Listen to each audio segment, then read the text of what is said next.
Hundreds of innocent people who have committed no crimes are still on the list, and their freedom of movement remains restricted. My sister is in a coma and she has suffered brain hemorrhage and fighting for her life on a ventilator. I have, in a dignified manner, responded to the intervention made by Mariam Nawaz. Please stop using my lawful right to travel to see my sister one last time before she dies as your social media campaign for compassion.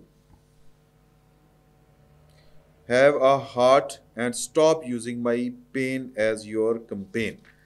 اچھا اب اس کو وہ campaign کہہ رہے ہیں، میں تھوڑی سی یہ وہ موقع نہیں ہے کہ اس کے اوپر اس طرح کی بات کی جائے، لیکن وہ اسامہ غازی صاحب ہیں، وہ مجھے کوئی احادیث مبارکہ سنایا کرتے تھے کہ جو اپنے اوپر احسان کرنے والے کا ممنون نہیں ہوتا وہ اللہ تعالیٰ کا بھی شکر گزار نہیں ہو سکتا۔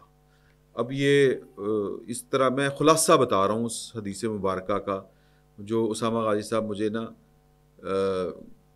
سنایا کرتے تھے کہ انسان کو گریٹفل رہنا چاہیے، جو لوگ اس کے ساتھ اچھا کرتے ہیں اس کو ان کے ساتھ اچھا جواب دینا چاہیے، اچھا برتاؤ کرنا چاہیے۔ تو اب اس جواب کے بعد جو ہے وہ نون لیگ والے پیچھے پڑ گئے، بے حساب پیچھے پڑے۔ نون لیگ والوں سے مراد یہ ہے کہ نون لیگ کا جو سوشل میڈیا کے اوپر ان کا والنٹیئر ہے، ان کا سپورٹر ہے، ان کا ووٹر ہے، یا سوشل میڈیا جو ایکٹیوسٹ ہیں، وہ انہوں نے پھر وہ حضرت علی کے اقوال زریں رضی اللہ تعالیٰ عنہ کہ جس پہ احسان کرو اس کے شر سے بچو، تو میرا خیال ہے کہ یہ اتنی بات نہیں تھی۔ ملائکہ صاحبہ نے بھی کچھ اوور ری ایکٹ کیا، ادروائز ملائکہ بی بی جو ہیں ان کو بخاری صاحبہ کو اگر یاد ہو تو یہ جس لسٹ کے اوپر ان کا نام پڑا ہوا ہے، پہلے پاکستان میں ایک ہی لسٹ ہوتی تھی ECL، اور وہ عدالت سے رجوع کر کے آپ نام نکل جایا کرتے تھے۔ عمران خان صاحب یعنی کہ ملائکہ بی بی جن دنوں قومی اسمبلی میں ہوتی تھیں، اس قومی اسمبلی میں یہ نو فلائی لسٹ جو تھی یہ اس کی قانون سازی کی گئی میری اطلاع کے مطابق، جہاں تک مجھے یاد پڑتا ہے۔ پھر اس کے علاوہ ایک نو فلائی لسٹ کے علاوہ ایک سٹاپ لسٹ، پتہ نہیں کتنی کو 3-4 قسم کی لسٹیں بنائی گئی۔ اچھا یہ کیوں ہو رہا تھا؟ یہ کل وہی بات ہے کہ جو فخر درانی صاحب نے وہ تصویر شیئر کی تھی کہ عمران خان صاحب بھی بیٹھے ہوئے ہیں اور چیف آف آرمی سٹاف دائیں طرف ہیں، دوسری تصویر انہوں نے شہباز شریف صاحب کی لگائی تھی، سیم ایک طرح کی تصویریں، کردار مختلف لیکن سوچ ایک۔ وہ بیسیکلی یہ کہنا چاہ رہے تھے کہ یہ بھی 10 سالہ منصوبہ تھا عمران خان صاحب کا، لیکن وہ اب نہیں ہے، تو شہباز شریف صاحب کو اس نشے میں نہیں جانا چاہیے کہ وہ بھی سیم پیج کے اوپر ہیں اور 10 سال کے لیے ہوں گے وہ، یہاں پر کوئی پتہ نہیں چلتا۔ اور شہباز شریف صاحب کو عمران خان صاحب سے بالکل الٹ قوم کی خدمت کرنی چاہیے۔ عمران خان صاحب جب اقتدار میں تھے تو اقتدار کے نشے میں تھے، کرسی کا نشہ اتنا بھاری ان کے سر کے اوپر سوار تھا کہ وہ لوگوں کے حقوق غصب کر رہے تھے، غصب کر رہے تھے اور اس طرح کی لسٹیں بنا رہے تھے، وہ والے قوانین بنا رہے تھے جن قوانین کی زد میں اب وہ خود لوگ آ رہے ہیں، اور وہ اس لیے بنا رہے تھے کہ ان کو لگتا تھا کہ انہوں نے کبھی بھی کرسی سے نیچے نہیں اترنا۔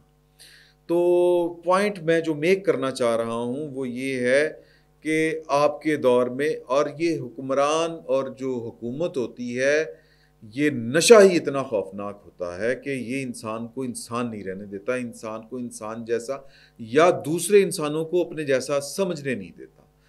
آپ یاد کیجئے کہ اقتدار کے نشے والوں نے اس ملک کے ساتھ اور اس ملک کے عوام کے ساتھ کیا کیا کیا، یعنی کہ اپنی ہی برادری کے لوگوں کے ساتھ کیا کیا۔ یہ کرسی ہے، آج عمران خان صاحب ہیں یا آج شہباز شریف صاحب ہیں، تو کل عمران خان صاحب تھے، اس سے پہلے کوئی اور تھا، اس سے پہلے بھی کوئی اور تھا۔ اس کرسی نے یا یہ جو حکمران ہوتے ہیں یا جو سوچ ہوتی ہے، جو طاقت کا نشہ ہوتا ہے، ملک کے معروف اور مقبول وزیر اعظم کی سزائے موت سنائی جاتی ہے اور اس کی نماز جنازہ اس طرح سے نہیں ہونے دی جاتی جس کے وہ لائق تھا، زور زبردستی کی جاتی ہے۔ یہاں پر یہ تو ڈکٹیٹر کا دور تھا. دوسرے ڈکٹیٹر کے دور میں شہباز شریف اور نواز شریف کو ان کے والد باہر فوت ہوتے ہیں اور ان کو پاکستان آ کے ان کو دفنانے کی اجازت نہیں ہوتی. پھر کیا کہتے ہیں کہ الیکٹڈ دور میں آ جائیں کہ الیکٹڈ دور میں کیا ہوتا ہے کہ عمران خان صاحب کے دور میں مریم بی بی کو ان کے والد کے سامنے گرفتار کیا جاتا ہے کہ والد کو توڑنا مقصود تھا. اور پھر مریم بی بی وہ کہتے ہیں کہ جی کہ ہمیں تھوڑی سی ضمانت ایکسپینڈ کر دیں, ہماری والدہ ڈیتھ بیڈ کے اوپر ہیں, تو کوئی یا فیصلہ بعد میں سنائیے گا, کچھ دن فیصلہ ڈیلے کر لیں. لیکن یہاں پر جنرل باجوہ اور اقتدار میں ان کے جو شراکت دار تھے عمران خان صاحب اور ملائکہ بی بی, یہ اور ان کی ناک کے نیچے چلنے والا عدالتی نظام جو عمران خان صاحب جنرل باجوہ صاحب کی خواہشات کی تکمیل کر رہا تھا, وہ اس کی اجازت نہیں دیتا اور فون نہیں کروایا جاتا. وہ آتے ہیں, یعنی وہ ڈیتھ بیڈ کے اوپر ایک سی ایم جو اس وقت سی ایم ہے, یہ قدرت کا نظام دیکھیں کہ وہ اپنی ماں کو ڈیتھ بیڈ کے اوپر چھوڑ کے آتی ہے. 3 دفعہ کا وزیر اعظم اپنی بیوی کو ڈیتھ بیڈ کے اوپر چھوڑ کے آتا ہے, کیونکہ پاکستان کا سسٹم اور یہاں کے طاقتور لوگ اور یہاں کے حکمران اس کی اجازت نہیں دے رہے ہوتے. اور پھر جب یہاں پہ آتے ہیں تو پھر وہ کہتے ہیں نواز شریف صاحب کہ مجھے میری بیوی سے میں نے بات کرنی ہے, میری ٹیلی فون پہ بات کروا دیں. جیل سپریڈنٹ کو کہتے ہیں, جیل سپریڈنٹ کو اس کی اجازت نہیں دی جاتی. یہ طاقت کا نشہ, یہ سنگ دلی. اگر مریم نے ان سب چیزوں کو بلا کے آپ کی والدہ, آپ کی سسٹر کے لیے, یا وہ اللہ تعالیٰ ان کو جنت الفردوس میں جگہ دے, آپ کا انہوں نے بندوبست کیا, جانے دینے کی اجازت دی, تو میرا خیال ہے کہ اگر ان کے ورکر, ان کے لوگ پارٹی کے اگر اپنی لیڈر کی تعریف کر رہے تھے تو برا کام تو انہوں نے کوئی نہیں کیا تھا. اگر تعریف کر رہے تھے تو کوئی بات نہیں, برداشت کرنی چاہیے تھی اور ماضی کو سامنے رکھنا چاہیے تھا کہ آپ لوگوں نے کیا کیا کچھ کیا ہوا ہے. اور پھر میں اس کے علاوہ جو اور بات کرنا چاہ رہا تھا وہ یہ تھی کہ یہ جو آپ نے کہا ہے کہ جی کہ آئین اجازت دیتا ہے, یہ ہے وہ ہے قانون, تو 9 مئی جیسے واقعات میں جو لوگ ملوث ہیں ان کے خلاف اگر مقدمات درج ہیں اور ان کی بنیاد کے اوپر ان کا نام جو ہے وہ نو فلائی لسٹ میں شامل کیا گیا ہے, تو اس میں غیر قانونی کچھ نہیں ہے. آئین معصوم اپنے شہریوں کو جو کسی بھی قسم کے جرائم میں ملوث نہ ہوں ان کو ان کی نقل و حرکت کا ضامن ہے. لیکن اگر آپ بیسیکلی کسی جرم میں ملوث ہیں تو اس کا مطلب ہے کہ آپ کے کچھ حقوق جو آئین نے دیے ہیں وہ آپ نے سرنڈر کر دیے ہیں, وہ ختم ہو گئے ہیں آپ کے. تو بہرحال معاملات سیاسی ہیں, لیکن سیاست کو اس لیول کے اوپر نہیں لے کے جانا چاہیے تھا جہاں پر لے کے جایا جاتا رہا.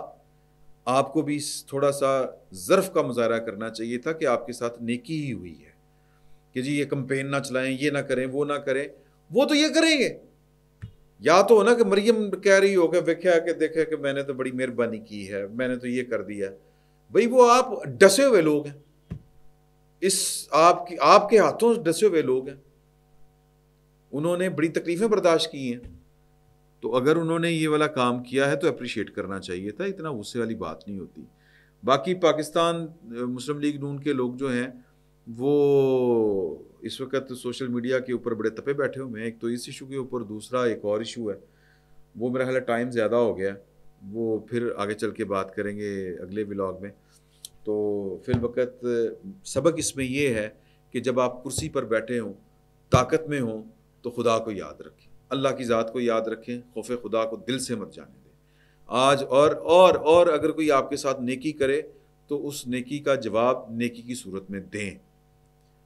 یہ آپ کے ساتھ نیکی تھی, آپ کا رائٹ نہیں تھا کوئی. میں اس سے زیادہ, چونکہ صورتحال اتنی وہ تکلیف دہ ہے کہ ان کی سسٹر کا انتقال ہوا ہے, تو میں اس سے زیادہ اور کوئی بات کرنا نہیں چاہتا. فی الوقت اتنا ہی. بہت بہت شکریہ.